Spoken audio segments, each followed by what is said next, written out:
ഇവിടെ ട്രിവാൻഡ്രം പാപ്പനംകോട് വിശംബര റോഡ് വഴി അമ്പലക്കുന്ന് എന്ന് പറയുന്ന സ്ഥലത്ത് ഒരു 23 വയസ്സായ പയ്യൻ തൂങ്ങി മരണം. ഇന്നലെ രാത്രി 7 മണിക്ക് കതകടച്ച് അകത്ത് കയറി ഉറങ്ങാൻ കിടന്നതാണ്. ഉച്ചവരെ കൊച്ച് പുറത്തിറങ്ങിയിട്ടില്ല. ഇന്ന് ഉച്ചയ്ക്ക് ശേഷം പോലീസിനെ അറിയിച്ചു. പോലീസ് വന്നു 4 മണിക്ക് വന്നു.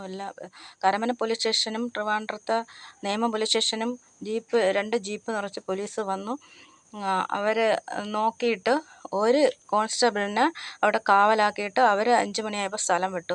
ഇത്രയും നേരം തൂങ്ങി മരിച്ച പയ്യനെ കെട്ടഴിച്ച് പുറത്തെടുത്തിട്ടില്ല. അത് ചോദ്യം ചെയ്ത ആ പയ്യൻ്റെ കൂട്ടുകാരന്മാർ 3-4 പയ്യന്മാരുണ്ട്. അവർ ചോദ്യം ചെയ്തതിന് കാവലായ പോലീസിനോട് ചോദ്യം ചെയ്തതിന് പോലീസ് മറ്റുള്ള പോലീസ് ജീപ്പിലെ ആരെ വിളിച്ചു വരുത്തി. അപ്പോൾ ഈ ചോദിച്ച പയ്യനെ 23 വയസ്സുള്ള പയ്യനെ ഇടിച്ച് മർദ്ദിച്ച് അവശരാക്കി സ്റ്റേഷനിൽ കൊണ്ടുപോയി ഉപദ്രവിച്ചുകൊണ്ടിരിക്കുകയാണ്. എന്തെങ്കിലും നിയമ നടപടി ഉണ്ടാവണം.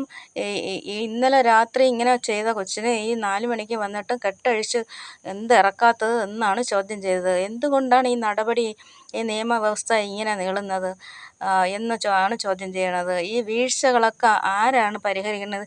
തക്കതായ നടപടി എടുക്കണം.